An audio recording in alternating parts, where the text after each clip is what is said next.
Hello everyone, আসসালামু আলাইকুম। আশা করি সবাই খুব ভালো আছেন।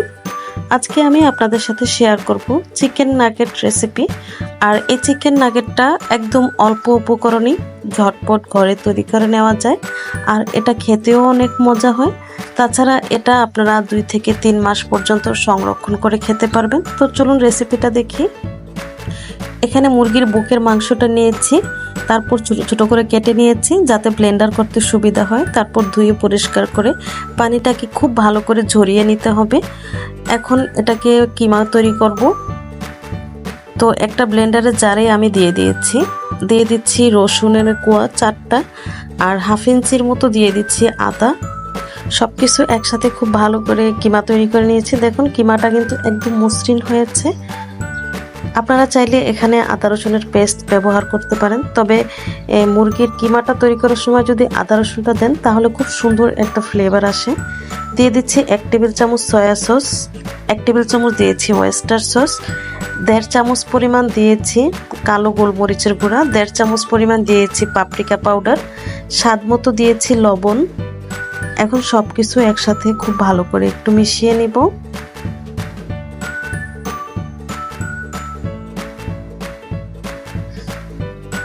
এখানে আমি 1 কাপ পরিমাণ নিয়েছি ব্রেড ক্রাম।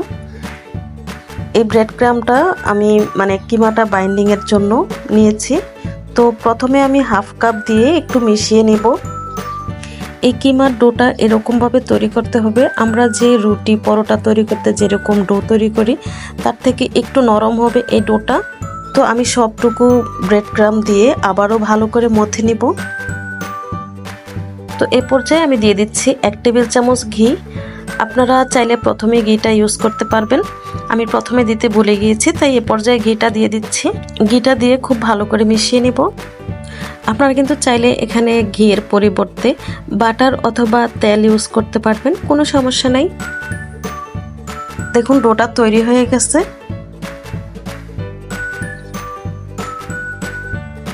একদম মসৃণ একটা ডো তৈরি হয়েছে। এখন আপনারা চাইলে 10 মিনিট বা 20 মিনিটের মতো রেস্টে রেখে দিতে পারেন, এতে খুব ভালো হয়। আর হাতে যদি সময় না থাকে তাহলে সাথে সাথে এটা তৈরি করে নিতে পারবেন। তো আমি একটা বড় জায়গাতে একটু তেল মেখে নিচ্ছি, এতে করে নিচে আর এই কিমাটা লেগে যাবে না, তাই একটু তেল মেখে নিলে ভালো হয়। তারপর ডোটা দিয়ে হাত দিয়ে চেপে চেপে আমি একটু চ্যাপটা করে নিচ্ছি। তবে চিকেন নাগেটটা চেষ্টা করবেন একটু ভারী করে তৈরি করতে, খুব বেশি পাতলা করলে কিন্তু চিকেন নাগেটটা অতটা ভালো হয় না, তাই একটু ভারী করে তৈরি করবেন। আমি হাফ ইঞ্চির মতো পুরুত্ব রেখে এটা তৈরি করছি। তবে এটা কিন্তু ভাজার সময় একটু ফুলে উঠে। আর চিকেন নাগেটটা আপনারা যে কোনো শেপেই করে নিতে পারেন, চারকোনা শেপ অথবা ট্রায়াঙ্গেল শেপ অথবা গোল করেও তৈরি করতে পারেন। তো আমি এখানে চারকোনা করেই তৈরি করব। তো সাইডের অংশগুলো আমি কেটে নিচ্ছি একটু।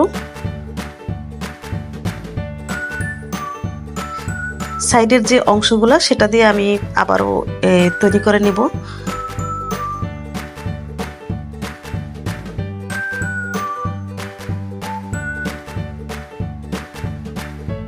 চিকেন নাগেট সাধারণত যেভাবে যে সাইজে তৈরি করা হয় আমি ওই রকম ভাবেই তৈরি করে নিচ্ছি, চারকোনা করে। তো দেখুন হয়ে গেছে। এখন এগুলা আমি একটা প্লেটে উঠিয়ে নিচ্ছি।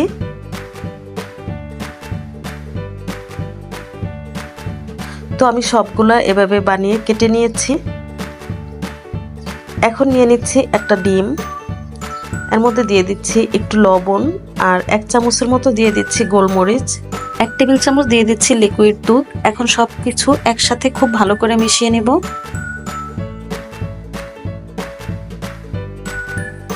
ডিমের মিশ্রণটা তৈরি হয়ে গেছে।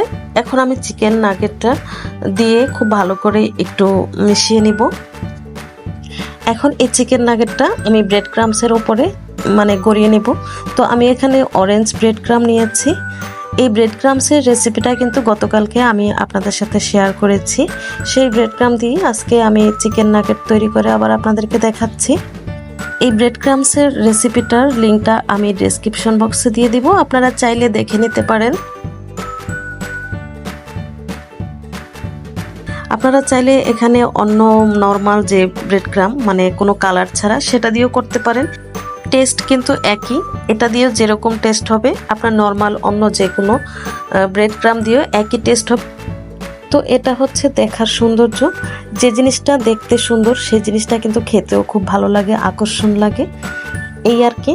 তো আমি সবগুলা নাগেটস এভাবে কোট করে নিয়েছি। এ পর্যায়ে কিন্তু আপনারা চাইলে মানে ফ্রিজে সংরক্ষণ করতে পারেন একটা যে কোনো এয়ারটাইট বক্সে, 2 থেকে 3 মাস পর্যন্ত রেখে খেতে পারবেন, কোনো সমস্যা নেই। তো এখন এগুলো আমি ভেজে নেব। চুলায় একটা প্যান বসিয়ে আমি তেল গরম করে নিয়েছি। তেলটা যখন মোটামুটি গরম হয়ে যাবে তখন এই চিকেন নাগেটসগুলো দিয়ে দিতে হবে। তেলটাকে খুব বেশি গরম করার প্রয়োজন নাই, আর চুলার আঁচটা মিডিয়াম লোতে রেখে তারপর এগুলো ভেজে নিতে হবে। চুলার আঁচটা যদি খুব বেশি বাড়ানো থাকে তাহলে কিন্তু এটার উপরটা ডার্ক হয়ে যাবে, দেখতে ভালো লাগবে না, কালারটা নষ্ট হয়ে যাবে, আর চিকেনটাও ভিতর থেকে ভালোভাবে সিদ্ধ হবে না। তাই চুলার আঁচটা মিডিয়াম লোতে রেখেই এগুলা ভেজে নিতে হবে, এতে করে কালারটাও সুন্দর থাকবে আর চিকেনটাও খুব ভালোভাবে সিদ্ধ হয়ে যাবে। তাই চুলার আঁচটা মিডিয়াম লোতে রেখে একটু সময় নিয়ে চিকেন নাগেটসগুলো ভেজে নিতে হবে।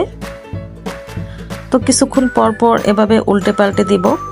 দেখুন চিকেন নাগেটসগুলো কিন্তু অনেকটাই ফুলেছে আর তেলের উপরে ভেসে উঠেছে। তো এগুলো হয়ে গেছে, আমি তেলটাকে খুব ভালো করে ঝরিয়ে নামিয়ে নিচ্ছি। এগুলো খেতে কিন্তু খুবই মজা হয়েছে, আর সস দিয়ে এটা খেতে কিন্তু খুবই ভালো লাগে। তো একটা চিকেন নাগেট আমি আপনাদেরকে কেটে দেখাচ্ছি, দেখুন এটার ভেতরটা।